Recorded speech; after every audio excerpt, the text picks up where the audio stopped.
Today we're doing a collaboration beer. We got three amazing breweries here. We got the boys here from Lavery Brewing Company. We got Brewerie Union Station, of course us here at Twisted Elk Brewery. We are hosting this collab today. We're doing a frozen banana ale.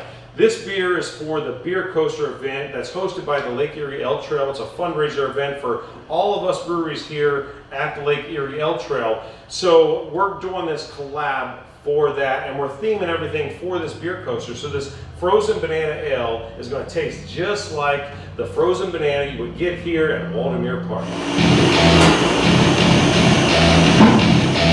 This is the aftermath of the bananas. There's a lot of banana peels in here.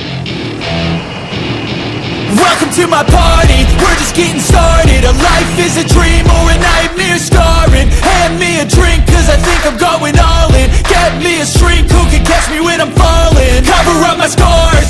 Aw, poor Chris, cleaning out the mash tun by himself.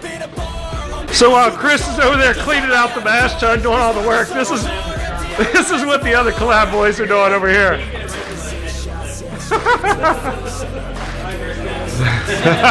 So Jason actually did something here on this collab day.